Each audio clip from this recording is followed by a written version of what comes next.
sad treba nekoga dobro nasanjkat i odglumit da se može promijeniti ta izmjena i dopuna građevinskog projekta, da se kao nastavlja građenje. Kako ćemo to napraviti? Lijepo, dogovorit ćemo se s komunalom, tamo će Ivica Puljak, da ne bi on, da će punomoć Bojanu Ivoševiću i Bojan Ivošević će sklopiti ugovor o najmu javne površine u svrhu gradilišta. Šta se događa? Pojavljuje se ugovor o zakupu javne površine, bez javne nabave, na temelju dokumenta o prometu koji je potpisao čovjek koji je pod otvorenom istragom DORH-a. Dakle, nema pravo potpisa dokumenta.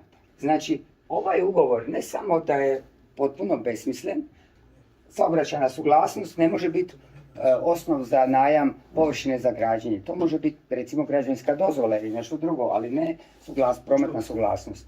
Još dodatno, ni ta prometna suglasnost nije legalna, jer je potpisao čovjek koji ne smije potpisivati.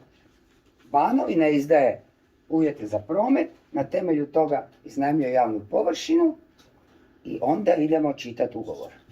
A u ugovoru piše, na zakupljenoj površini se ne može graditi, a jer se može ispod nje.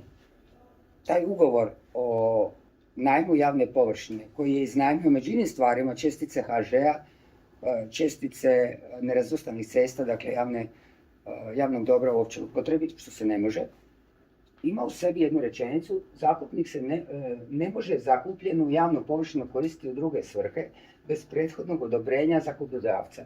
Zakupljena javna površina ne može se davati pod zakup, niti na istoj graditi.